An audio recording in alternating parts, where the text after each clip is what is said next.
Students, मैं आपको आज वो मिस्टेक बताने वाला हूँ जो मोस्टली स्टूडेंट करते हैं जिसकी वजह से उनकी हैंड राइटिंग अच्छी नहीं होती। तो वन बाय वन मैं उनको बताने वाला हूँ। फर्स्ट पे आती है जी डायरेक्शन।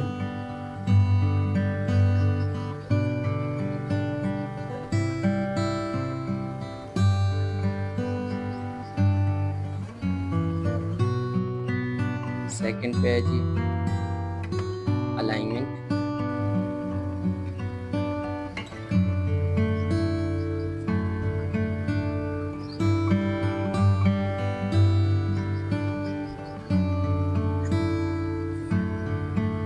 थर्ड पे आता है जी स्पेस बिटवीन लेटर्स।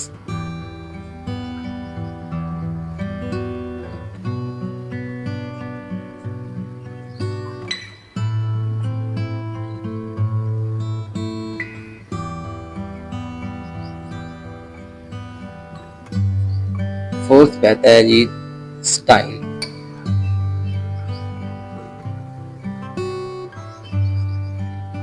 वो स्टाइल जो हम अपनी हैंड राइटिंग में डिफरेंट स्टाइल यूज करते हैं, डिफरेंट शेप के वर्ड्स लिखते हैं।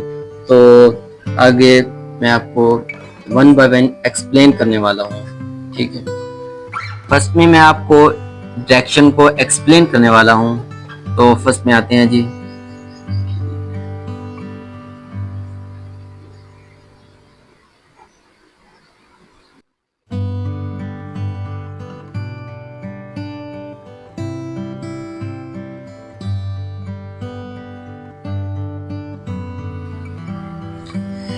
डायरेक्शन। तीन किस्म की होती है जो मोस्टली स्टूडेंट तीन डायरेक्शन में लिखते हैं। तो मैं आपको वो बताता हूँ। फर्स्ट में वर्टिकली, सेकंड में आता है जी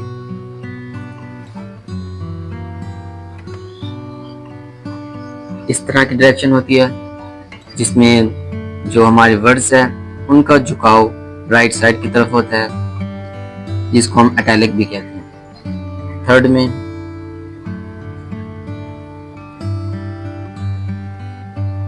इस तरह की डायरेक्शन होती है जो कि लेफ्ट हैंडेड स्टूडेंट यूज करते हैं। मोस्टली उन्हीं के ये स्टाइल होता है, ठीक है। तो मैं आपको इसके कुछ सैंपल दिखाने वाला हूँ जिससे आपको अंदाज़ा हो कि हमारी जो डायरेक्शन है उसका कितना इम्पोर्टेंट रोल है हमारी हैंड राइटिंग में। सैंपल दिखाने से पहले मैं आपको इसकी एग्जांपल भी दे दूँ कि किस तरह की डायरेक्शन होती है।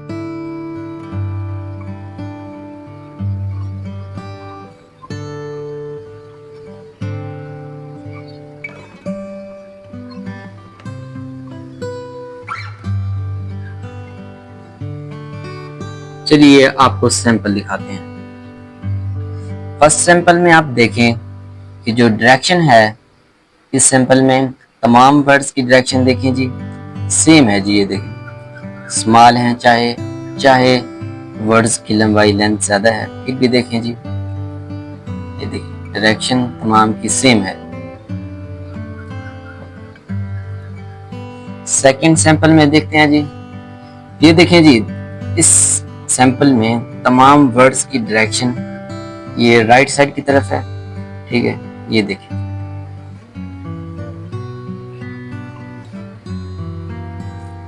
और तमाम वर्ड्स एक ही डायरेक्शन में फ्लो कर रहे हैं। थर्ड सैंपल में आपको समझाता हूँ कि डायरेक्शन किस तरह इंपॉर्टेंट है। तो इस तरह देखिए जी तमाम वर्ड्स की डायरेक्शन सेम है इस एक सैंपल में भी।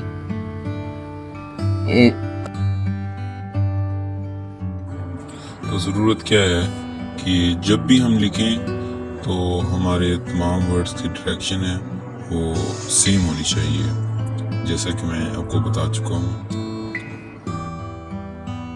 सेकंड पॉइंट में एक्सप्लेन करना वाला हूँ। सेकंड पॉइंट क्या है जी अलाइनमेंट।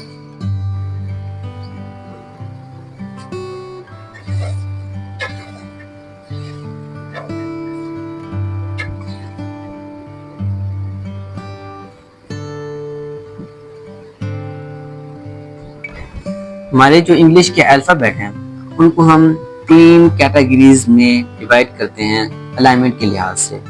तो फर्स्ट कैटेगरीज में ये वर्ड्स आते हैं,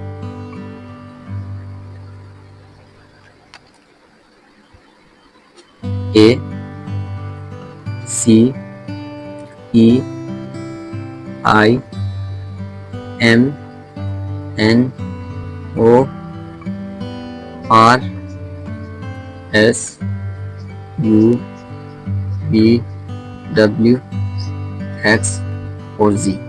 सेट हम नीचे भी लिखते हैं, काफ़ी लोग नीचे भी लिखते हैं, काफ़ी लोग इस तरह भी लिखते हैं। और सेकंड पॉइंट, सेकंड कैटेगरीज में वो वर्ड्स आते हैं जिनको हम ऊपर वाली 3 लाइनों में लिखते हैं, ठीक है। उनमें आते हैं G B, D, F, H, K, L और टी, ठीक है। इसके बाद थर्ड कैटेगरीज में जो वर्ड्स आते हैं उनको लिखते हैं जी। थर्ड कैटेगरीज में वो वर्ड्स आते हैं जिनको हम नीचे वाली 3 लाइनों में लिखते हैं, ठीक है। वो ये हैं जी, जी, जे, ई, क्यू और जेड और एफ भी। एफ हाँ काफी लोग ऊपर भी लिखते हैं और काफी लोग नीचे भी लिखते हैं, और जेड भी काफी लोग नीचे भी लिखते हैं और काफी लोग दो लाइनों में भी लिखते हैं। और इसकी अलाइनमेंट की क्या इंपॉर्टेंस है वो हम एक सैंपल के साथ समझने वाले हैं, ठीक। इस पैराग्राफ में हम देखेंगे कि इस पैराग्राफ में ना अलाइनमेंट का बिल्कुल भी ध्यान नहीं रखा गया। तो आप देख सकते हैं कि इसमें मैं आपको इसकी खामियां बताने वाला हूं कि अगर हम अलाइनमेंट को लिहाज में ना रखें तो क्या होगा जी। अब हम देखते हैं जी इसको सम टाइम, ठीक है। तो इसमें क्या है जी, देखें कि हम हमारे जो वर्ड्स हैं वो इस लाइन में आने चाहिए, और देखें कि आप जो ओ है इससे ओवर हो गया, ई भी ओवर हो गया, और जो ठीक है। अब हम इसमें देखते हैं जी, और ए जो है स्मॉल हो गया, वाई थोड़ा ऊपर हो गया, ठीक है। अगर हम इसको देखते हैं पी को, ठीक है, तो ये देखें कि ये जी बिल्कुल नीचे चला गया, जिसकी वजह से ई है जो ये इसके साथ इंटरसेक्ट हुआ है, और ये बदसूरती की एक हमारी जो है ना एलिमेंट ऐड हो गया इसमें। और हम नीचे आते हैं जी, गेट पे देखते हैं जी, इसमें देखें कि हमने टी जो है इसको बहुत बड़ा किया है, जिसकी वजह से ऊपर वाली लाइन जो वर्ड है उसमें वो डिस्टर्ब हो रहे हैं, ठीक है। और ये देखें जी, ये हमारी लाइन में अलाइनमेंट होनी चाहिए थी, और जिसकी वजह से देखें कि जी ये सी तो इसमें ठीक है, लेकिन ए बड़ा हो गया, ये भी बड़ा हो गया, ये ठीक है, और ये इससे बिल्कुल भी स्मॉल हो गया, ठीक है, ये तो बिल्कुल भी सही नहीं है। और ये देखिए जी, इसको हमें इधर तक लिखना चाहिए था, ठीक है, जो हमने इसको छोटा लिख दिया, ठीक है। अब हम एक और पैराग्राफ में आपको दिखाते हैं कि जी हम जब अलाइनमेंट का लिहाज रखते हैं तो हमारी राइटिंग किस कदर अच्छी लगती है, तो हम एक और सैंपल से समझते हैं। इस पैराग्राफ में हम देखें कि इस पैराग्राफ में हमने अलाइनमेंट को बिल्कुल ही फोकस में रखा है, ठीक है। और हम इसमें देखते हैं कि कोई वर्ड जो है अपनी बाउंड्री से बाहर नहीं है, तो मैं आपको हाईलाइट करके बताता हूँ। ये देखें जी, हमारी जो लाइन है इधर तक आ रही है, तो ये देखें कोई वर्ड भी ऐसा नहीं है जो बाउंड्री से बाहर हो, ठीक है, ये आप देख सकते हैं, ठीक है। तो हमने ऊपर वाली लाइन देखी है, हम अब नीचे आते हैं, देखते हैं कि जी ये देखें जी, ये हमारी देखें कि ये जी इधर तक इंटरसेप्ट होने, अगर हम इधर भी लिखते तो फिर भी ये इंटरसेप्ट नहीं होना था, ठीक है। इधर भी देखते हैं जी, ये देखें जी कोई भी वर्ड इंटरसेप्ट नहीं हो रहा, तो हम ऊपर वाली लाइन देखते हैं कि ऊपर वाली लाइन को भी हमने फोकस में रखा है। ये देखें जी, तमाम वर्ड्स जो हैं ऊपर की तरफ भी सेम लेंथ में, ठीक है। अगर हम अलाइनमेंट को फोकस में रखें तो हमारी राइटिंग इस तरह खूबसूरत लगेगी। इसकी इम्पोर्टेंस आप जान चुके हैं। पहले पैराग्राफ में भी हमने जो दिखाया है उसमें अलाइनमेंट को मद्देनजर नहीं रखा गया था। तो अब थर्ड पॉइंट को मैं एक्सप्लेन करने वाला हूँ, तो है जी space between letters.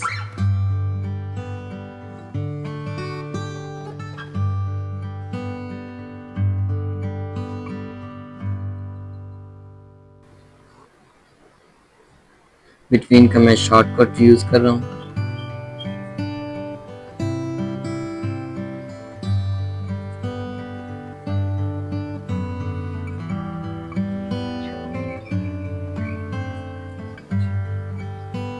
Space between letters, इस पॉइंट को मैं एक्सप्लेन करता हूँ कि जी जो हमारे वर्ड्स हैं ना, दो वर्ड्स, उनके दरमियान जो स्पेस है वो बिल्कुल सेम होनी चाहिए तमाम वर्ड्स के दरमियान, ठीक है।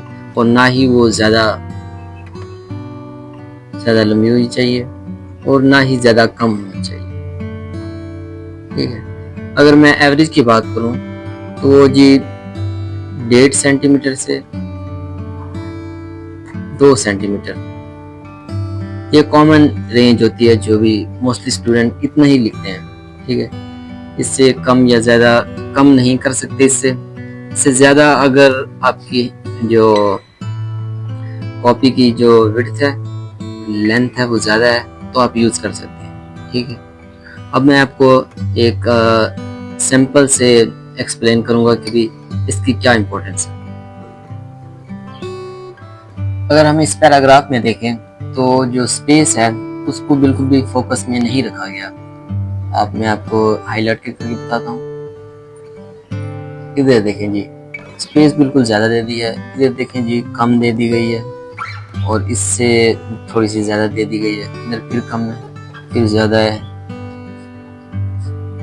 इससे हमें समझना क्या है? इससे हमें ये समझना है कि जो हमारे जो वर्ड्स हैं उनके दरमियान जो है जो स्पेस है वो सेम होनी चाहिए। पहले मैं आपको बता चुका हूँ कि वो 1.5 से 2 सेंटीमीटर के दरमियान होनी चाहिए, ओके। स्पेस का सेम होना किस कदर इम्पोर्टेंट है अब हम इस पैराग्राफ में समझेंगे, ठीक है। मैं आपको एक स्ट्रिक की मदद से स्पेस का सेम होना ये मैं दिखाता हूँ। ये देखिए जी, ये दो वर्ड्स के दरमियान जो स्पेस है ये देखिए सेम है, ये सेम है, ये सेम सेम सेम है जी, सेम। ये देखिए ये तमाम वर्ड्स हैं, इनके दरमियान स्पेस सेम है। तो हमें करना क्या है, जब भी हम लिखें तो हमें स्पेस जो है दरमियान में सेम देनी चाहिए। अब फोर्थ पॉइंट को एक्सप्लेन करते हैं। फोर्थ पॉइंट क्या था जी? फोर्थ पॉइंट था जी स्टाइल या फॉन्ट।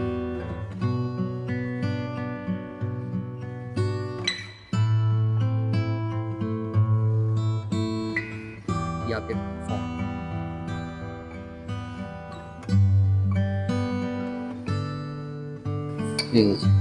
स्टाइल या फॉन्ट ये एक बहुत ही लेंथी टॉपिक है, ठीक है, और इसको हम एक वीडियो में नहीं समझ सकते, तो फिर हम इसको नेक्स्ट वीडियो में समझेंगे। अब मैं आपको पहले वाले 3 पॉइंट के बारे में बताना चाहता हूँ। जो हमारे पहले वाले 3 पॉइंट्स थे, ठीक है, 3 पॉइंट्स, ठीक है, उनको हम इम्प्रूव करके हम अपनी 70% जो हैंड राइटिंग है उसको इम्प्रूव कर सकते हैं, ठीक है। अब हमें करना क्या है? अब हमें ये करना है कि जी एक पैराग्राफ लेना है, कहीं से भी ले लें, कोई बुक भी उठा लें, ठीक है, उसमें से एक इंग्लिश का पैराग्राफ लें, ठीक है, और उसको लिखें, ठीक है। और ये जो पॉइंट मैंने बताए हैं, ठीक है, उनको आप एक पेज पर लिख लें और उनको मद्देनजर रखते हुए वो पैराग्राफ लिखें और अपनी खुद उनमें से मिस्टेक फाइंड करें और इनको इम्प्रूव करने की कोशिश करें। तो स्टाइल और फॉन्ट को एक्सप्लेन आपको समझाने के लिए तो नेक्स्ट वीडियो पर चलते हैं और इसको समझते हैं।